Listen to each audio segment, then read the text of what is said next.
संसद के मॉनसून सत्र की तारीखों का ऐलान किया जा चुका है और यह सत्र 20 जुलाई से 13 अगस्त तक चलेगा।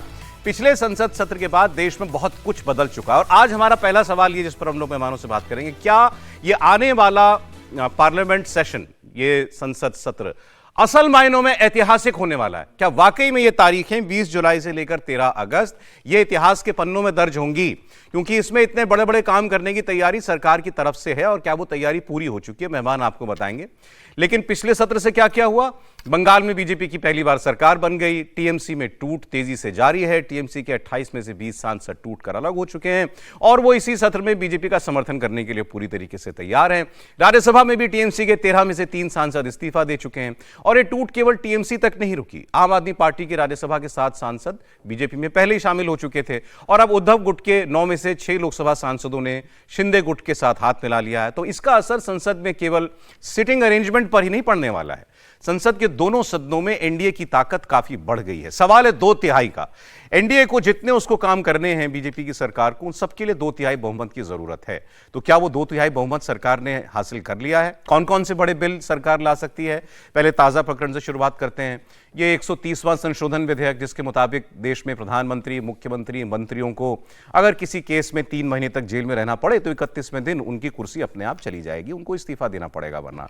तो ये एक बड़ा बिल आ रहा है। इसके अलावा सरकार महिला आरक्षण बिल पर पहले ही आगे बढ़ चुकी थी। अब इसके पूरे संकेत हैं कि महिला आरक्षण बिल और उसके साथ में डिलिमिटेशन, परिसीमन बिल, ये दोनों बिल भी सरकार लाना चाहती ही है। तो सरकार इसके लिए पर्याप्त बंदोबस्त कर चुकी या नहीं कर चुकी, इसकी बात हम लोग करेंगे और मैं आपको एक बयान भी सुनवाऊंगा कांग्रेस पार्टी की तरफ से इस पर क्या कहा जा रहा है। पहले बात कर लें एक बार। अच्छा, जहां तक तारीखों की बात है तो दूसरी तारीख का इंतजार 6 जुलाई का भी है, कल की तारीख। राम मंदिर न्यास का कल उनकी बैठक होनी है, तो उसमें क्या फैसला होगा उसकी बात अभी 10 मिनट के बाद करते हैं।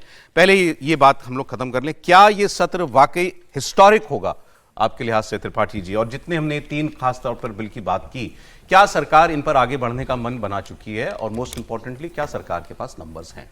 देखिए, सरकार ने, या सरकार क्यों कहें, सरकार तो एक ही होती है, भाजपा ने, उससे ज्यादा ठीक रहेगा, भारतीय जनता पार्टी ने जो कुछ पिछले कुछ समय में किया है वो उसका डेस्परेशन दिखा रहा है।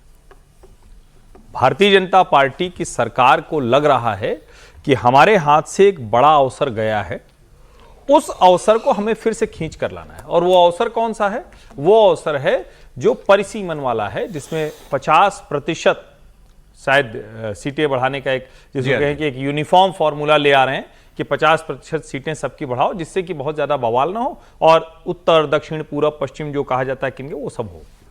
अब उसमें नंबर्स जुटेंगे क्या?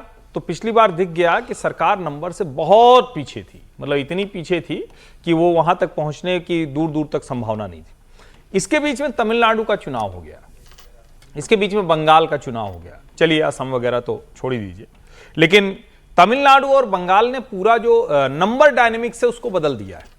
बंगाल के बाद ये अनुमान नहीं था कि ऐसे, और जैसे बड़े गांव घर में होता है ना कि बड़ी हवेली होती है, बड़े जमींदार होते हैं, बड़े लोग होते हैं, तो उनकी हवेली बड़ी शानदार रहती है, सब वहीं बैठक वैठक चलती थी। अचानक एक तरफ से कहीं छत टूटती है तो बारिश के समय में समझ आता है कह तो सब पूरी छत ही गड़बड़ थी, धर धर धर धर, आज यहां बैठे, फिर कुर्सी हटा के इधर बैठे, तब धम से इधर गिर गया।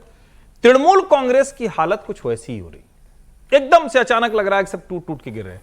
अब लेकिन यह भी सच है कि एक तो टूट के गिर रही है, चलो बारिश आ गई, थोड़ा सीलन आ गई, लेकिन दूसरा क्या है कि वहां से लेके और मतलब अब क्या बोलते हैं उसको, हम हमारे यहाँ गहदाला बोलते हैं, लोहे का होता है तबाल, हाँ उन्हें कुदाल नहीं, वो लंबा सा होता है, वो सीधे उसी काम ही आता है, सिर्फ दीवाल उवाल, तो सीधा मारे धक्के से नीचे। तो भाजपा जो है, जो पहले से ही पानी से चू रहा है, उसको एक और दे रही।